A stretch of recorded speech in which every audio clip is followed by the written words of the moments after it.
భారతదేశం ఆధ్యాత్మికతకు పుట్టినిల్లు. ఇక్కడ రాయిని కూడా దేవుడిగా పూజించడం మన సంస్కృతి.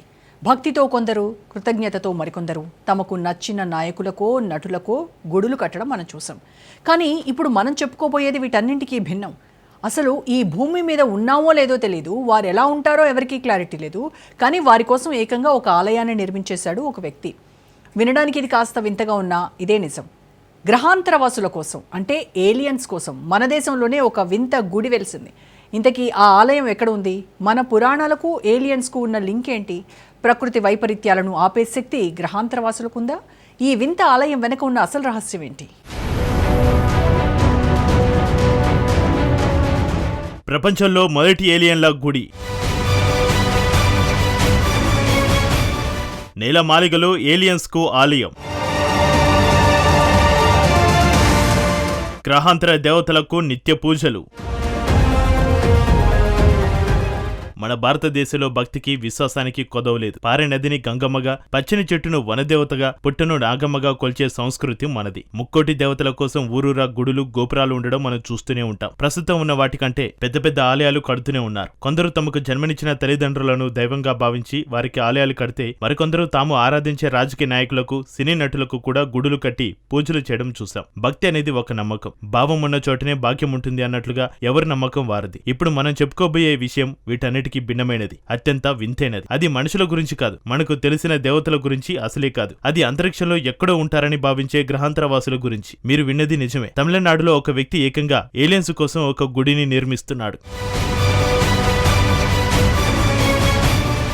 ఈ గ్రహాంతర వాసుల పేరు వినగానే ఏదో తెలియని ఉత్సుకత మధుర మెదులుతోంది. ఏలియన్స్ భూమిపైకి వస్తుంటాయని ఇప్పటికే ఎన్నో కథనాలు వచ్చాయి. దీనిపై ప్రపంచవ్యాప్తంగా రకరకాల వాదనలు ఉన్నాయి. ఈ అంశాన్ని ఆధారం చేసుకుని ఎన్నో సినిమాలు కూడా వచ్చాయి. దీంతో ఏలియన్స్ అనగానే పెద్ద తల, వింత కళ్ళు, ఆకాశం నుంచి వచ్చి ఎగిరే తట్టలు, ఇవి మన మెదడులో మెదులుతాయి. అసలు ఏలియన్స్ నిజంగా ఉన్నాయా, అవి భూమికి వస్తున్నాయా అనే అంశంపై దశాబ్దాలుగా చర్చ జరుగుతూనే ఉంది. అమెరికాలో అయితే ఏకంగా ఏలియన్స్ పై ప్రయోగాలు చేస్తున్నారని, అక్కడ కొన్ని ఏలియన్స్ ను సైతం బంధించారని, ఏరియా 51 వంటి ప్రాంతాల్లో ఏలియన్లపైన రహస్య ప్రయోగాలు జరుగుతున్నాయని ఇలా ఎన్నో పుకార్లు, షికార్లు చేస్తూనే ఉంటాయి. వీటిలో ఎంతవరకు నిజం ఉందన్న విషయంపై మాత్రం ఇప్పటి వరకు ఎలాంటి క్లారిటీ లేదు. ఇప్పటికీ ఏలియన్స్ నిజంగా ఉన్నాయని విశ్వసించేవారు చాలా మంది ఉన్నారు. శాస్త్రవేత్తలు సైతం ఈ విషయాన్ని బలంగా విశ్వసిస్తుంటారు. ఇలాంటి సందిగ్ధంలో ఉన్న ఏలియన్ల కోసం ఒక ఆలయాన్ని నిర్మించి వాటిని దైవ స్వరూపాలుగా పూజించడం ఇప్పుడు అందరినీ ఆశ్చర్యానికి గురి చేస్తోంది.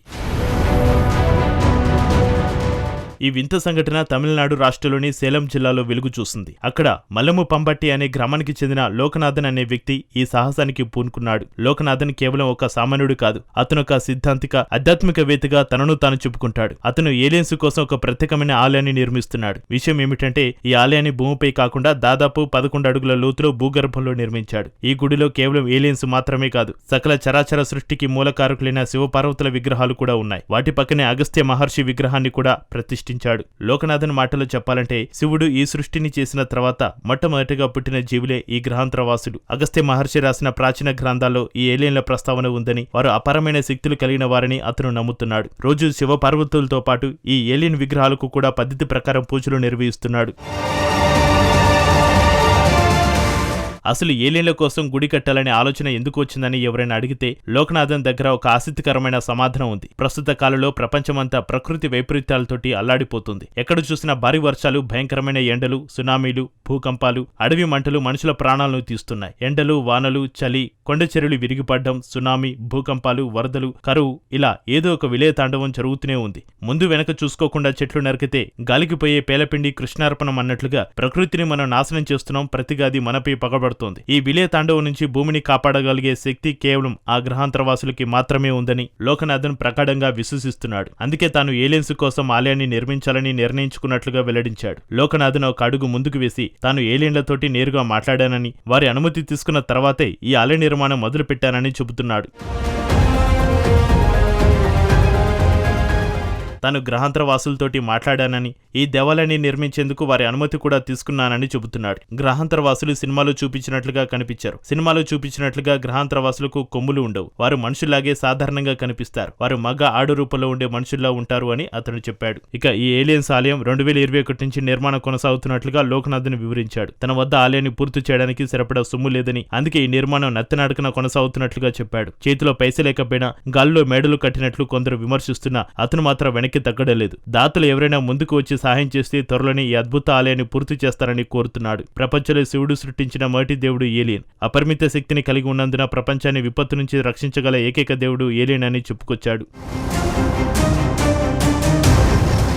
ఇప్పటికే ఆలయంలో ఏలియన్స్ విగ్రహాన్ని ప్రతిష్ఠించిన లోకనాథన్ నిత్యం ఆ గుడిలో గ్రహాంతరవాసులకు పూజలు కూడా చేస్తున్నాడు. ఈ గుడికి లోకనాథన్ గురుసిద్ధ భాగ్య జీవ సమాధి అతి దగ్గరలో ఉంది. అంతేకాకుండా ప్రపంచంలో ఇప్పటి వరకు ఎవరూ ఏలియన్స్ కోసం ఎక్కడ గుడి కట్టలేదని ఆయన తెలిపాడు. ప్రస్తుతం ఈ ప్రాంతం గురించి తెలిసిన వారు, అటు ఆధ్యాత్మిక ప్రియులు, ఇటు కుతూహలం ఉన్నవారు తండోపతండాలుగా ఇక్కడికి వచ్చి ఏలియన్ విగ్రహాలను దర్శించుకుంటున్నారు. కొందరు తమ కోరికలు తీర్చమని ఆ విగ్రహాలకు మొక్కులు కూడా మొక్కుతున్నారు. కానీ కొందరు మాత్రం లోకనాథన్ చేస్తున్న పని గురించి తెలిసి విమర్శలు చేస్తున్నారు. అసలు కంటికి కనిపించని ఉనికిలేని గ్రహాంతరవాసుల పేరుతో ప్రజలను తప్పుదోవ పట్టిస్తున్నారని కొందరు మండిపడుతున్నారు. మూఢనమ్మకాలను ప్రోత్సహించడం సరికాదని హితో పలుకుతున్నారు. భక్తి అనేది మనిషి అంతరాత్మకు సంబంధించిన విషయం. నమ్మిన వానికి నారాయణుడు, నమ్మని వానికి రాయి రప్ప అన్నట్లుగా లోకనాథన్ నమ్మకం అతన్ని ఈ వింత ఆలయ నిర్మాణం వైపు నడిపిస్తుంది. అది నిజంగా గ్రహాంతరవాసులను భూమికి రప్పిస్తుందో లేదో కాలమే నిర్ణయించాలి.